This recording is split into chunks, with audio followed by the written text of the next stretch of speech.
Hey there, everybody. Welcome back with the Plat. Purplatypus is the name. Today we are doing OROCHI trial level 7. Now, what do I feel about this event overall? Honestly, I love the trials. I fucking hate and think it's ridiculous that it costs stamina if you lose. I hear Japan has a stamina refund, which honestly we should have as well. But whatever, we don't, and so I think it sucks. So I'm gonna tell you, don't bother with this level with 7 unless you're doing it for like prop points for yourself. It's not worth the amount of stress and stamina it'll take to complete this. It is a very inconsistent stage. If you want to farm, I would say if you can't farm at least level 6 easily, or with like trying to get all the tickets, or using skip tickets or something, it's probably worth it just to skip this event until later where you're strong enough. OROCHI is a good unit, but don't worry, like you don't need him, right? He's good, but you don't need him. He's going to be an awesome tool once you get him, but right now OROCHI is effectively a whale unit for the most part. Basically just because you have to be so strong in order to get him, or you can get him in 11 weeks or whatever it's going to take, because you can get one OROCHI a week if you can get level 10 every single week, right? I think you get 1,000 things, 1,000 of the marks or whatever if you can clear rank 10. And so I think you need to do you need to do that all 10 times a week, and to get 10,000, which I believe gets you an OROCHI. So you can get one sword a month, or you can get one OROCHI a week, I think is how it works. But for now, you know what? Just do the highest you can. Maybe sprinkle in 2 attempts a day or something like that. That way you're not wasting 200 stamina in one day. 200 stamina over the course of the week is not that much, but whatever. Without further ado, let's jump into it. Actually, there is going to be a little bit of a surprise at the very end of this video. It's just like a little poll, but I thought it was funny, so we're going to include that in at the end, so stick around until then. Anyway, let's jump into the fight. Is this muted? In the world, but that it is not muted. It is not muted. There we go. All right. So what are we going to do here? I'm not even going over my units, honestly. Like, it's just, I don't think it's really worth it. It's you can kind of you'll understand the strat right there, like right away. And damage is basically irrelevant. This is a poison strat through and through. We got the Hell Gladiator, we got the King Bubble Slime, we've got the Stone Golem, we've got the Emperor Slime, right? So 4 units are accounted for. You need a leadership ability to lower the immunity down to half resist. You need an envenomate target. Turns out King Bubble Slime isn't even needed in this fight, really. If you have Hell Gladiator, you could still attempt it. You're just asking for trouble for the most part, though. Maybe use instead with Hell Gladiator, maybe use like a Bodkin Archer or something, the guy that can occasionally poison, because then maybe you get a poison on him with Hell Gladiator, and then you can get lucky there. I think it has range 3 on his poison attack also, so it should be able to work in the back of the plus formation. But yeah, basically he gets hit hard here. Like, so these turns are pretty mathematical, or they're pretty exact. It's like my 500th attempts. I've wasted so much stamina, I wasted like 7 stamina herbs on this fucking fight. Why? For this fucking video. All right, so please leave a like or something, even if this video sucks. Just show me you care. All right, so what are we doing here? So this is actually super weird. This is one thing that is worth mentioning. So a lot of people have been using I guess blunt on a unit. I probably have a blunt. I didn't want to use it on any of these units. But what I did use, which actually turned out to be maybe not just as good, but really good, is I used buff. I used my buff scroll on my Emperor Slime. You might think it's weird because he already has Kabuff, but the thing is, Kabuff kind of sucks. Buff is just better. It costs half the MP, basically, once you level it up a few times. And it does 2 stages of defense instead of 1. So not only is this going to help Emperor Slime maintain his high level of mana, right? And he regenerates mana occasionally, so he gets to actually regenerate more mana. It also is just going to help our Stone Golem survive faster in these first early turns, because Stone Golem being at defense level 3 is hugely important at this stage to make it possible. Now, maybe you do need blunt later on. Like, maybe I will need to put blunt on King Bubble Slime or something like that to make this possible. I don't really want to do that. We'll see exactly how what the future holds. If Stone Golem is still going to be strong enough on the level 8. I haven't even attempted it yet. I will, but I just needed a break after this stage. So we're going to have him come up here, and we're not going to attack him. When OROCHI at level 7 maybe even level 6. I don't remember when it starts. When you get him below 80% HP, he is going to summon big ol' fat prism peacocks, or high birds, sorry, to come attack you. And they're not that hard, honestly. You could probably potentially brute force it. It is hard because he summons them at 80% HP, so it's not like when he's almost dead, you could burst him down and then focus. Like, you have to be tanking his attacks the whole time. But what really sucks is that these guys have... Sorry, phone. There we go. These guys have the ability to confuse targets. So you can use Wordle in this fight as well, who I believe has immunity to confusion, and then try to use the alternate strat. But my Wordle isn't fully awakened. He's at Awakening 4, and honestly, I just don't think he has the defense to do what Stone Golem does here. There are situations where he could be better. Again, I think that's when you're going to need Blunt, is when you're doing that strat. Because I think Wordle needs defense +3, and you probably need to land at least a Blunt on this target, which sounds like weed, but it's not. Honestly, our units, this guy is actually here just to... We're going to move King Bubble Slime over here. We're going to just try to distract the dragon, keep a little bit of HP off of the Stone Golem. Because we're just trying to get his defense up to 3. We could buff to turn 1 because it was the only way to get Emperor Slime into position that I liked, and give him a... and give the Stone Golem a buff. But also, the buff isn't that bad on the King Bubble Slime here anyway, but you can see he's doing already 177 damage, right? So that's important. So we're gonna completely kill Orochi with poison here, and this fight's long, very long. Don't like, there's a lot going on here. It's gonna be tough just to skip through it if you want to. There is a point where you can just skip through, but so Zoma's here to kill ads. That's what he does. He can kill each ad in 2 hits. As long as you have an ad, someone that could kill them in 2 hits, like maybe you have Sorrow ranked up, or, you know, you probably have something that can kill these ads. This is very important. It's going to get harder and harder and harder for these units to actually be able to kill them in 2 hits. But at this point, my Zoma still can. I actually got another Zoma Awakening after this too. But anyway, so we're gonna buff. So now he gets up to buff 3, and this is where he's gonna maintain the rest of the fight. So why is buff 3 so important? It's not even to survive his attacks, honestly. It is to just maintain your mana. You don't need to heal every turn because buff 3. Buff 3 means you can actually go like up to 3 turns without healing, whereas you need to heal basically every turn at no buffs. The defense buffs. Of course, if he ever gets a crit, this fight's instantly over and you've just wasted 20 stamina. That's what's fucking bullshit about this fight, is he crit me like 3 times in a row on like the 3rd turn or something, like 3 attempts. He just ate 60 stamina and I got nothing out of it, right? It was like, it's very, very frustrating. The fact that these stages eat your stamina and then you could just lose to like, anyone is going to lose to a crit from this guy. He completely bypasses all strategy because he hits for like a fucking quadrillion damage because he's insanely strong. Anyway, so we're just trying to do a little bit of damage to this guy, but we're not really too concerned with the damage. We're mostly concerned with just keeping a little bit of damage off of Stone Golem for the first turn until he gets buff level 3. And now he's going to start selflessing, you know, just every turn until he eventually dies, because he's not able to take the damage 10 turns from now. Right now, he's only taken 81 from 2 different hits. And so Zoma's going to come down. You're going to Psy Cannon and just kill that guy. Boom. And we'll actually have enough to... we'll be able to kill this guy, and we'll have enough to do another attack afterwards. I think King Bubble's actually going to be a huge deal here. So I am going to heal here, because this is actually kind of nice that it heals everybody. Malta heal's obviously fantastic. It will bring everyone up to full life. I don't think it matters. I think everyone basically dies in 1 hit anyway. But so I'm gonna say I got good RNG in this fight. I got lucky. All right, it took me hundreds of stamina and I got lucky. I did have another attempt where I got it, and then I got Orochi almost dead, and I was like, all right, now that he's below the 80 threshold, because the poison, sorry, like there's so much to this fight. The reason we're using poison. Let me quickly go over 2 things about poison. All right, this is both important because we're about to get to the boring part of the fight anyway. He will auto heal poison on himself, and he will heal himself. You could use this to actually give you a bit of an advantage in some of the earlier stages if you're managing your MP well and not trying to poison him every turn so you don't run out when it matters.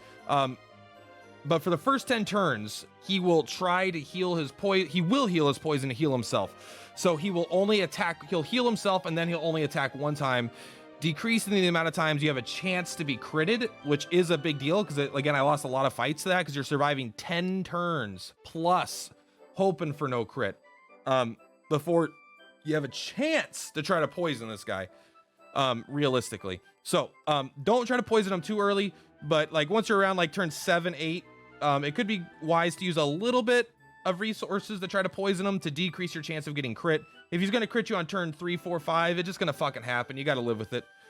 But also after turn 10, he will no longer remove poison, which is very important, because also, again, like I said, when he gets below 80% life, he's going to summon hybrids. If you poison him, he will not summon hybrids. That damage, for some reason, does not count as you reducing his HP. It's like a status effect reduction of HP.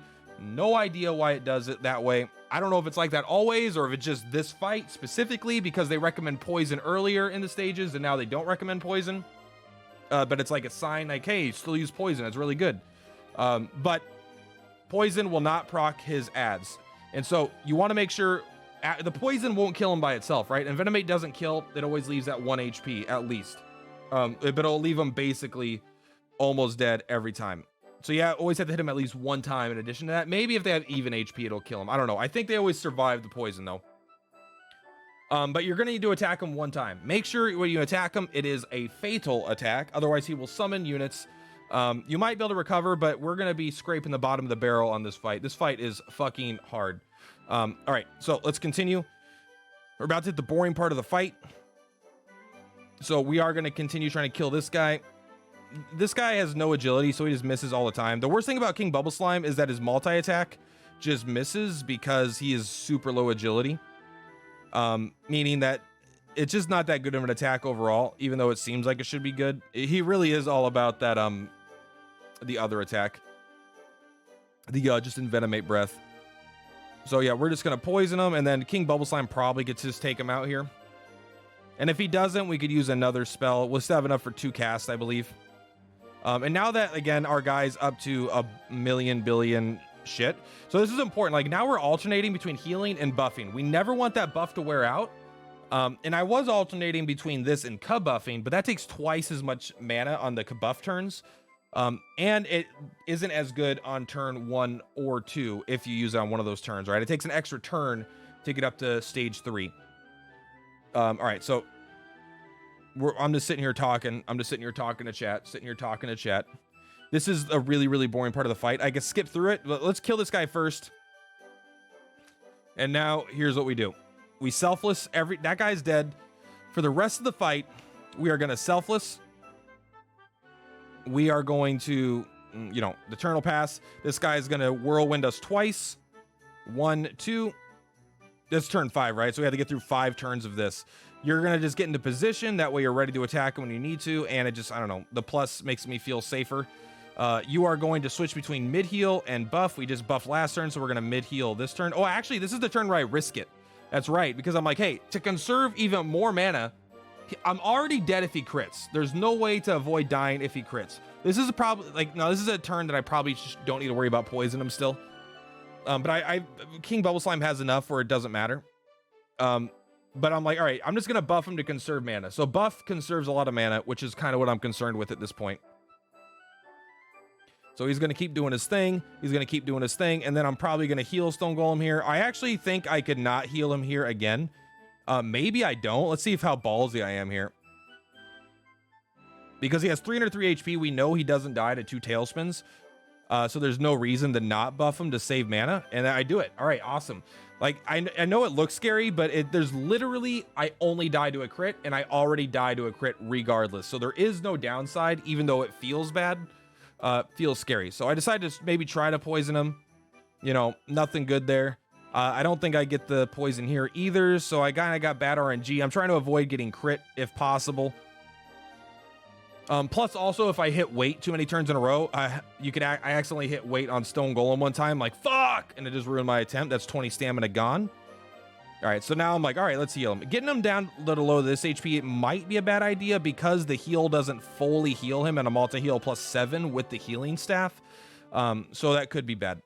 But again, we're just going to keep going. Let's see if I can skip ahead just a little bit. Let's skip it 30 seconds. All right, what turn are we on? As you can see, exact same thing. This fight sucks, bro. Poison strat sucks in general. It's good that it exists. I'm on turn 8, all right? So next turn, we want to start poisoning them for sure. I don't think I should use this attack here. If I did it, okay, good. Because you don't want to... Hell Gladiator doesn't have that many attempts at poison. Selflessness. Now, luckily, again, I have good RNG in this fight. After all this, then the RNG ticks in. Imagine the poison strat where you can't start trying it until turn 10, which is a goddamn eternity in this game. All right, so Zoma's going to sit here. He's just here for the last hit, so he gets to feel cool because he killed every single person. If you look at his kill-death ratio on this map, is he killed all 3 of them, which is pretty good. 3-0, baby. All right, so now it's turn 9. Once you hit turn 9, you want to start poisoning him because on turn 10, he awakens. He will no longer spend turns. He will no longer spend turns removing his poison, and you can see right here. Let's take a look at this.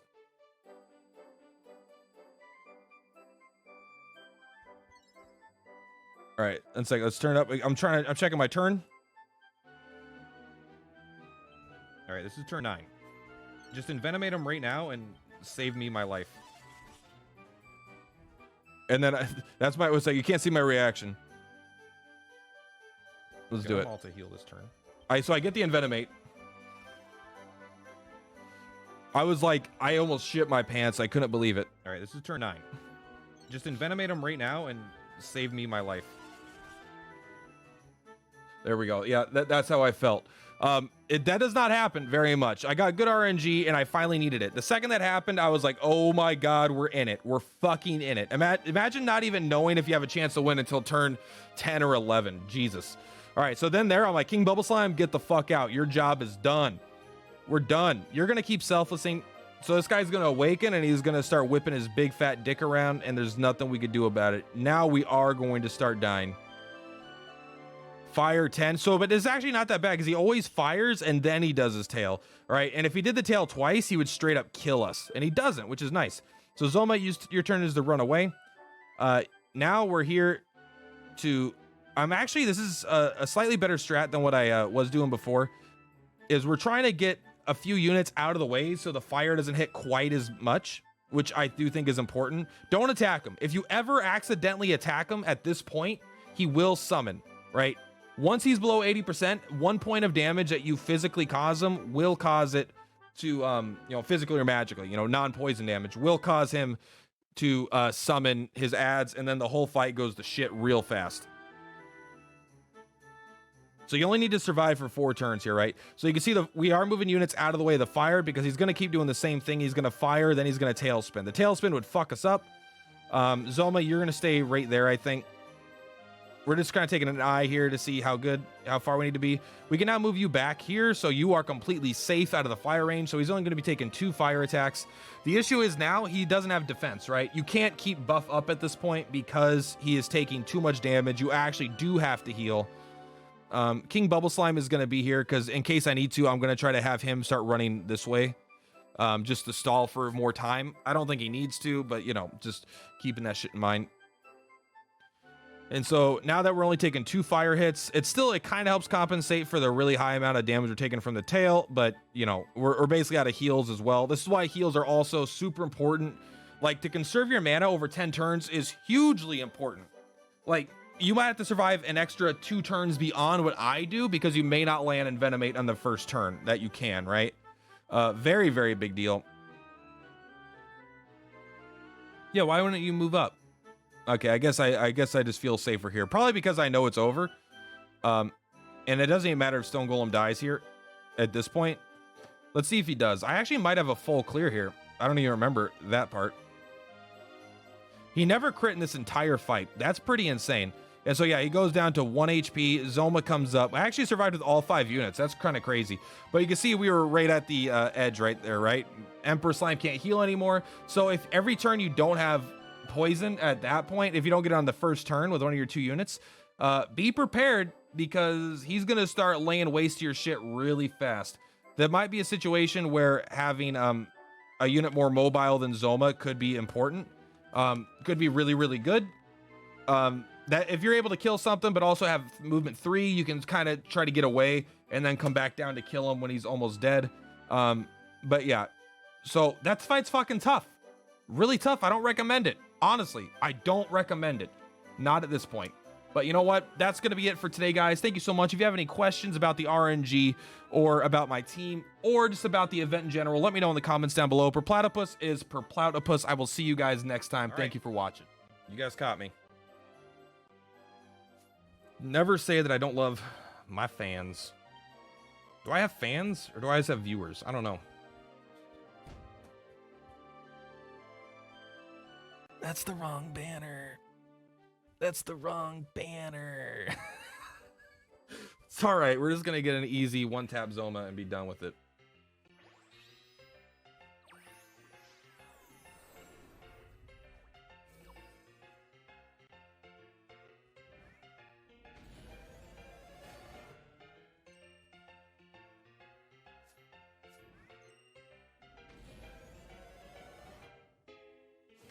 Fucking what the fuck? What the fuck?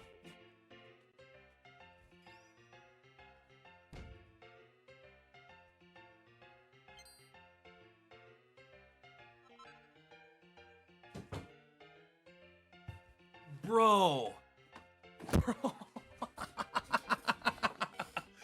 Bro, just pull on the wrong banner every time. It works. Don't forget. What's the other thing? And I got an awakening up on an A unit, because why not? Oh my god.